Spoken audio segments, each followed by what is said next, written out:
Boa tarde, bem-vindos ao Centro Cultural Penedo da Saudade. Bem-vindo, Dr. Nuno Caiado. É um gosto. Bem-vindos também aos que estão lá em casa. É pena não estarem aqui connosco, porque aqui tem muito mais piada do que lá em casa. E hoje estamos aqui com o Dr. Nuno Caiado, é especialista em vigilância eletrónica, está na reinserção social há muitos anos, foi diretor do Sistema de Vigilância Eletrónica em contexto de violência doméstica, tendo sido um dos especialistas ouvidos na audição parlamentar sobre vigilância eletrónica para agressores de violência doméstica. É um homem que sabe disto a pontes. É um tema muito atual, é um tema que nunca mais acaba, estes casos, estes episódios de violência e esta necessidade de haver uma reinserção social eficaz. Só assim, em comentário, o meu doutoramento foi feito nas prisões.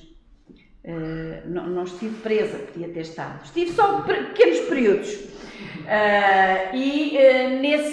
Nesse período eu falei com muitas pessoas que estavam dentro do sistema prisional, não é? E conversei muito sobre esta questão da reinserção social. E eles mostraram muitos aspectos da dificuldade da reinserção social. Portanto, eu acredito que haja episódios mais com um sucesso maior, episódios com um sucesso menor, mas, sobretudo, episódios que alguns deles vão ser contados aqui pelo Dr. Nuno Caiado, que está aqui na apresentação do seu livro Crónicas de Reinserção Social, e que eu penso que é um livro que nos traz, nos fala também de muitos aspectos deste tema da reinserção social. Dr. Nuno Caiado, deixo-lhe a palavra, sabe disto muito mais que eu e, portanto, faz favor apresentar o seu livro. Muito obrigado à doutora Cristina, muito obrigado também ao Politécnico pela possibilidade de fazer aqui esta breve apresentação.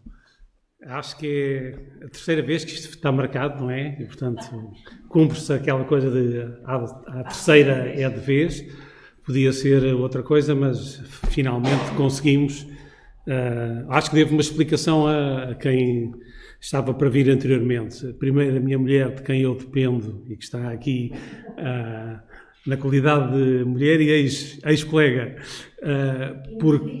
e motorista, e era isto que eu ia dizer, e motorista porque eu dependo dela para estes trajetos, porque eu pertenço a uma classe estranha que não conduz. Depois ela adoeceu, depois adoeci eu e finalmente agora conseguimos fazer este número. Agradeço a vossa presença e faremos aqui uma coisa breve, sem aquelas maçadas às vezes um bocadinho típicas de grandes tiradas, grandes leituras. Vamos fazer uma coisa pequena, simples e querendo participativa da vossa parte.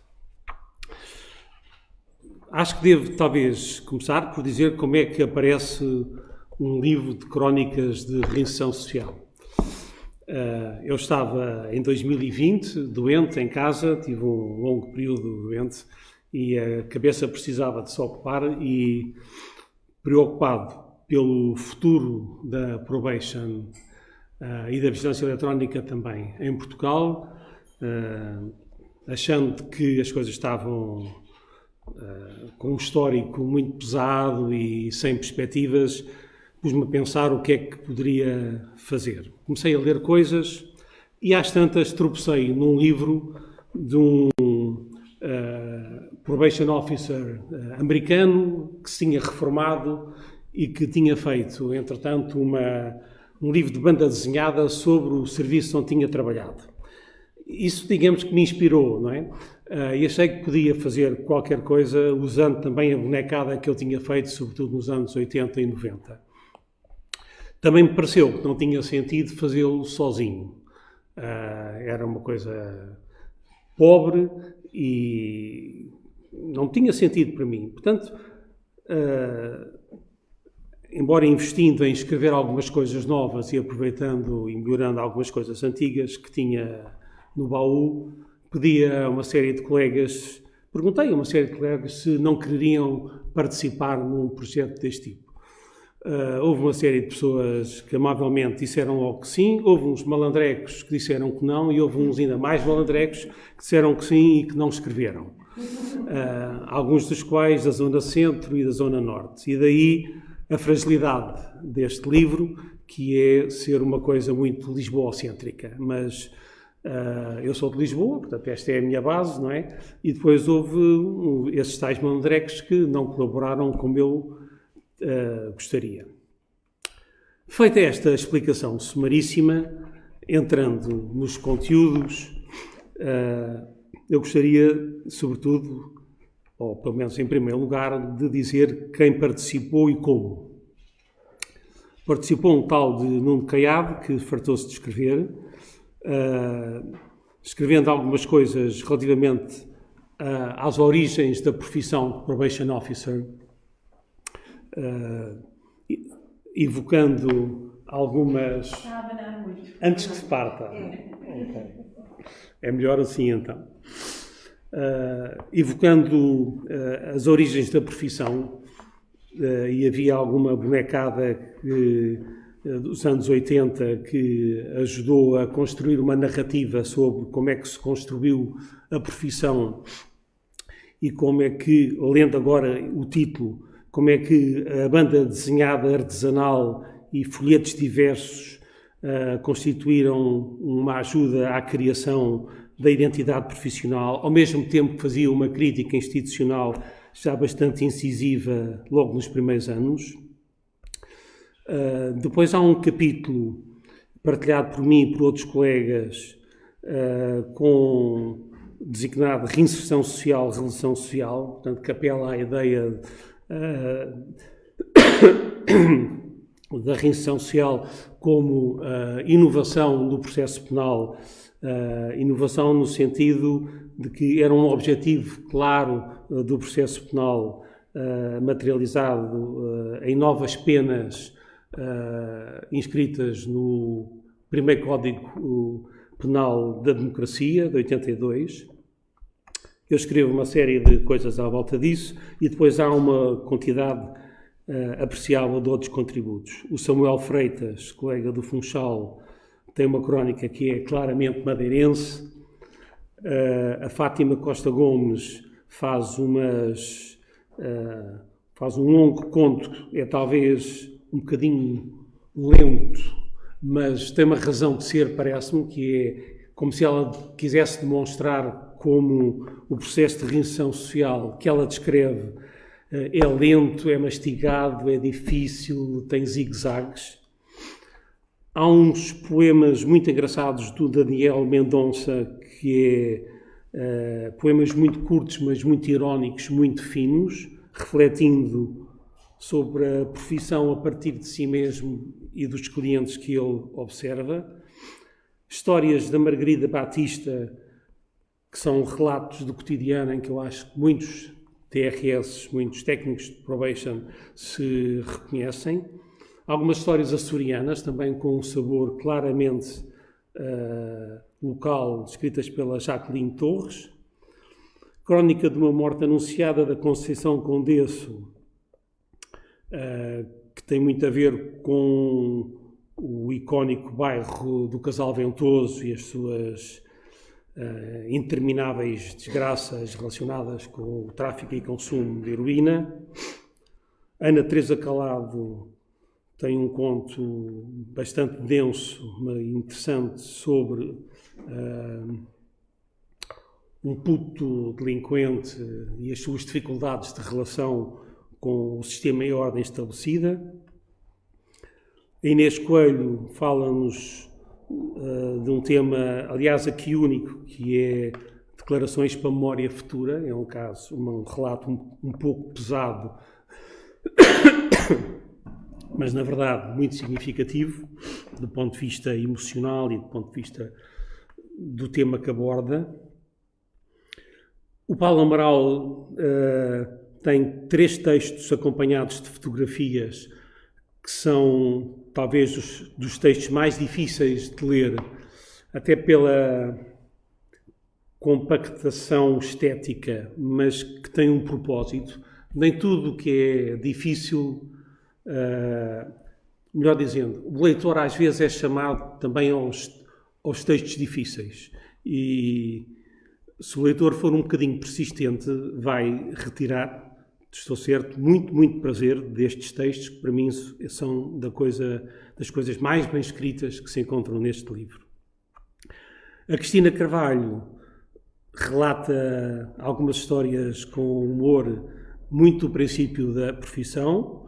A Cristina Carvalho é das primeiras pessoas que entrou para o então Instituto de Reinserção Social. Marcos Marinheiro tem um poema curioso sobre a liberdade. Depois conta faz um longo conto sobre um caso que ele acompanhou ao longo de vários anos. Manel Mendes, que há de aparecer mais vezes aqui, conta 9 histórias prisionais. É uma maneira muito engraçada de falar da profissão, falando sobre a clientela, nomeadamente aqui sobre aqueles que estão presos, porque ele teve uma experiência prisional durante bastante tempo. Portanto, é uma maneira muito curiosa de abordar a profissão, que é como é que nós vemos o outro. E a história também prisional do Novo da Conceição Condesso, mas aqui já uma história recente, a partir da experiência mais tardia dela como adjunta de um estabelecimento prisional. Depois há 2 artigos, 2 textos de colegas estrangeiros, o Marc Serron, catalão, que foi presidente da CEP, da Conferência Europeia Permanente de Prova,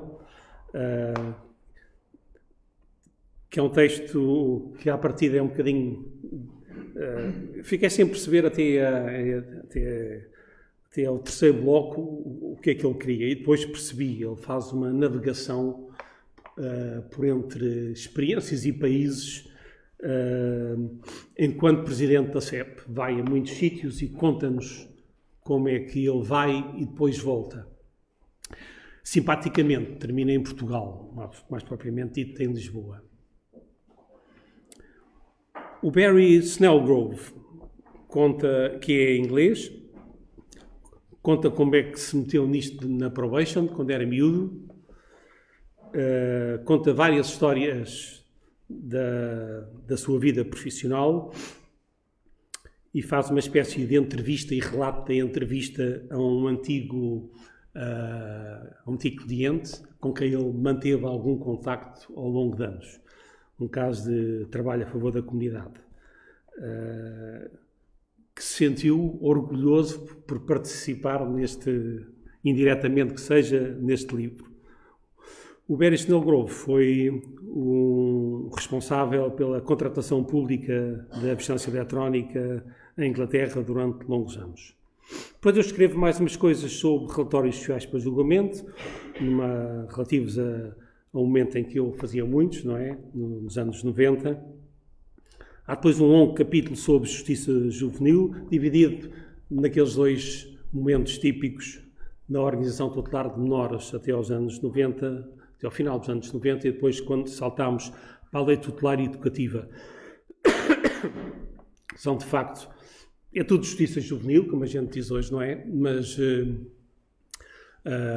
tem lógicas e comportamentos profissionais muito distintos. E eu evoco algumas coisas que vi ainda no tempo do OTM, com um título, com uma gralha, quer no índice, quer no texto propriamente dito, é as janelas sem vidros. Aqui aparece janelas em vidros, que é estranhíssimo, mas isto está cheio de gralhas, é assim mesmo. Não é uma coisa propriamente profissional, não é? No sentido próprio da palavra. E há outros colegas, como a Rosário Rodrigues, a Manuela Guimarães, novamente o Manel Mendes, que falam também do tempo da OTM. E depois a Conceição Condesso, novamente o Manel Mendes e o Daniel Mendonça, voltam à carga para escrever algumas coisas já no âmbito da lei tutelar e educativa.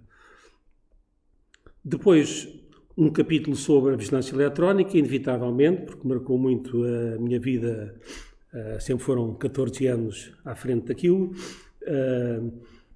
Entendi que valia a pena explicar um bocadinho o que era, de uma maneira leve, e apresentar algumas das personagens que, pelo menos a mim, me marcaram mais, quer cá, quer lá fora. Não poderia pôr todas, mas tinha que pôr algumas e, com o critério subjetivo, foram estas que aqui constam. Há algumas histórias que se podem contar, nem todas se podem, ainda não prescreveram. Algumas, não sei se alguma vez podem prescrever, tendo em conta a sua sensibilidade e algumas até a obscenidade, mas essas eu contarei em privado, não se pode contar no livro, paciência.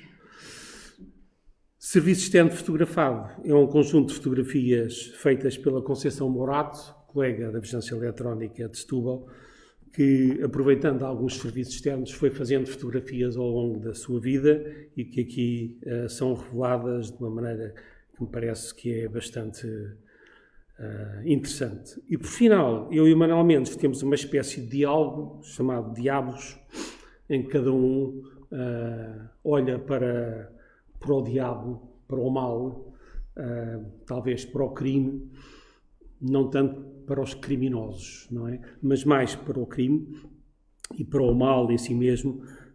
É uma espécie de diálogo sem que nenhum de nós soubesse o que é que o outro estava a escrever. No final deu o que deu, vocês acharão graça ou não.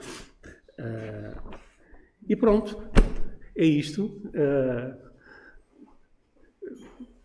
Se quiserem conversar sobre a reinserção social e as crónicas, é este o momento.